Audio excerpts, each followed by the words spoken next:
চৌধুরী চরণ সিং 1979 সালের 28শে জুলাই ভারতে পঞ্চম প্রধানমন্ত্রী হন। 1980 সালের 14 জানুয়ারি পর্যন্ত তিনি এই পদেই ছিলেন। চরণ সিং 1902 সালের 23শে ডিসেম্বর উত্তরপ্রদেশের গাজিয়াবাদ জেলার নূরপুর গ্রামে এক মধ্যবিত্ত কৃষক পরিবারে জন্মগ্রহণ করেন। তিনি আগ্রা বিশ্ববিদ্যালয় থেকে স্নাতক হন এবং আইন নিয়ে পড়াশোনা করেন।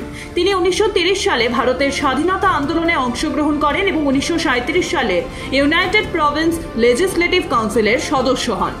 চৌধুরী চরণ সিং 1987 সালের 29শে মে মারা যান। তার সম্মানে একটি বিমানবন্দরের নামকরণ করা হয়েছে চৌধুরী চরণ সিং আন্তর্জাতিক বিমানবন্দর। 2024 সালে চৌধুরী চরণ সিংকে মরণোত্তর সর্বোচ্চ অসামরিক পুরস্কার ভারত রত্ন প্রদান করা হয়েছে। 1928 সালের 28শে জুলাই ডক্টর ভীমরাও আম্বেদকর বম্বে বিধান পরিষদের সদস্য হিসাবে কর্মজীবী মহিলাদের মাতৃত্বকালীন ছুটি দেওয়ার বিলটিকে সমর্থন করেন এবং বিলটি পাশ করান। এটি গর্ভাবস্থার সুবিধা বা মাতৃত্বকালীন সুবিধা বিল নামে পরিচিত। বিলটিতে গর্ভাবস্থায় কর্মজীবী মহিলাদের বেতন সহ ছুটির বিধান রয়েছে। এই বিলের উদ্দেশ্য ছিল মহিলাদের স্বাস্থ্য ও অধিকার রক্ষা করা। আম্বেদকর এই বিলের সমর্থনে বিধান পরিষদে বলেছিলেন যে প্রসবের আগে এবং পরে মহিলাদের বিশ্রাম দেওয়া উচিত। আম্বেদকর বিদ্যুৎ, অর্থ, নারী অধিকার, শ্রম, মানবাধিকার এবং জল ব্যবস্থাপনার মতো বিষয়গুলিতেও কাজ করেছিলেন। পাশাপাশি দলিতদের অধিকারের জন্য তার কণ্ঠস্বর উত্থাপন করেছিলেন। 1914 সালের 28শে জুলাই প্রথম বিশ্বযুদ্ধ শুরু হয়। 1918 সালের 11ই নভেম্বর যুদ্ধ শেষ হয়। অস্ট্রিয়ার যুবরাজ ফ্রান্সিস ফার্নান্ডোকে সার্বিয়ায় হত্যা করা হয়। এতে ক্ষুব্ধ হয়ে অস্ট্রিয়া হাঙ্গেরির পাশাপাশি সার্বিয়া আক্রমণ করে।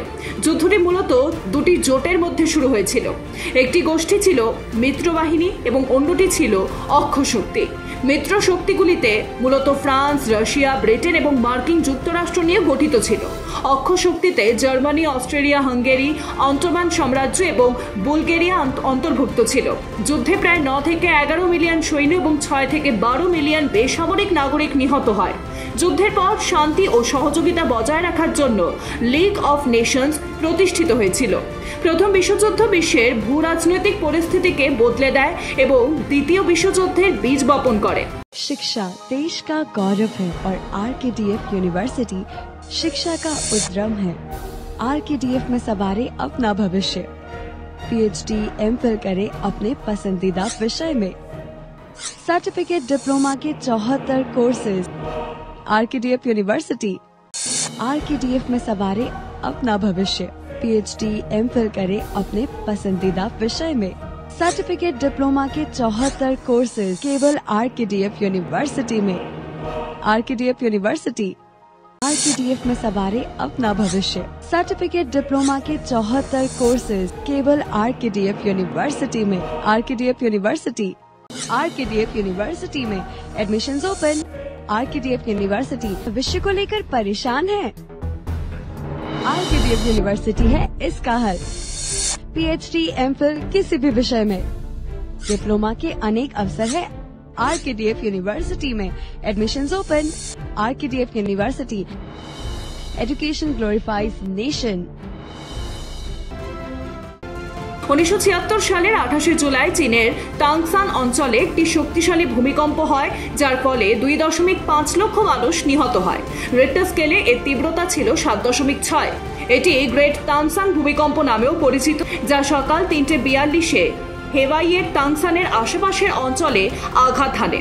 ভূমিকম্পের প্রভাবে কমপক্ষে 2,42,000-এরও লোক মারা গিয়েছিল।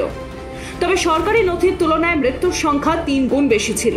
ভূমিকম্পের ফলে জল ও বিদ্যুৎ সরবরাহ ব্যাহত হয় এবং শহরের সঙ্গে রেল ও সড়ক যোগাযোগও ধ্বংস হয়ে যায়। ভূমিকম্পের কারণে 1,60,000-এরও বেশি পরিবার গৃহহীন হয়ে পড়েছিল এবং 4,000-এরও বেশি শিশু অনাথ হয়েছিল। 1858 সালের 28শে জুলাই ভারতে প্রথম আঙুলের ছাপ ব্যবহার করা হয়। আঙুলের ছাপ আবিষ্কার করেছিলেন উইলিয়াম জেমস হার্সেল। জেমস আবিষ্কার করেছিলেন যে প্রত্যেক ব্যক্তির আঙুলের ছাপ আলাদা এবং শনাক্তকরণ হিসাবে ব্যবহার করা যেতে পারে। উইলিয়াম হার্সেল ছিলেন বাংলার একজন জেলা আধিকারিক। তিনি লক্ষ্য করেন যে ভারতীয় সমাজে লিখিত স্বাক্ষরের প্রায়শই অপব্যবহার করা হয় এবং তা শনাক্ত করা কঠিন। 1858 সালের 28শে জুলাই উইলিয়াম হার্সেল প্রথম আঙুলের ছাপের মাধ্যমে রাষ্ট্রীয় ঠিকাদারদের সাথে চুক্তি স্বাক্ষর করেন। ঘটনাটি ঘটে পশ্চিমবঙ্গের নদিয়া জেলায়। হার্সেলের পরীক্ষাটি খুব সফল হয়েছিল এবং পরে স্বীকৃতি হয়েছিল এবং প্রমাণ হিসাবে গৃহীত হয়েছিল। এর আগে মানুষের সম্পূর্ণ হাতের ছাপ শনাক্তকরণের জন্য নেওয়া হতো, পরে এটি শুধুমাত্র একটি আঙুলের ছাপ হিসেবে পরিবর্তিত হয়। প্রতি বছর 28 জুলাই সারা বিশ্বে বিশ্ব হেপাটাইটিস দিবস পালিত হয়। হেপাটাইটিস বি ভাইরাসের আবিষ্কারের পর নোবেলজয়ী বিজ্ঞানী বারুদ স্যামুয়েল ব্লুমবার্গ এবং ভাইরাসের চিকিৎসার জন্য ডায়াগনস্টিক পরীক্ষা এবং একটি টিকা তৈরি করেন। ব্যারে ব্লুমবার্গের আবিষ্কারের সম্মানে প্রতি বছর 28 জুলাই বিশ্ব হেপাটাইটিস দিবস পালিত হয়। 2008 সালে এই দিবস উদযাপন শুরু হয়। হেপাটাইটিস একটি বিপজ্জনক রোগ যা লিভারকে প্রভাবিত করে, ফলে লিভার সঠিকভাবে কাজ করতে পারে না। খাদ্য পরিপাক করার পাশাপাশি লিভার রক্তের বিষাক্ত পদার্থও পরিষ্কার করে। যদি এটি সঠিকভাবে না করা হয় তবে এটি ক্যান্সারের কারণ হতে পারে।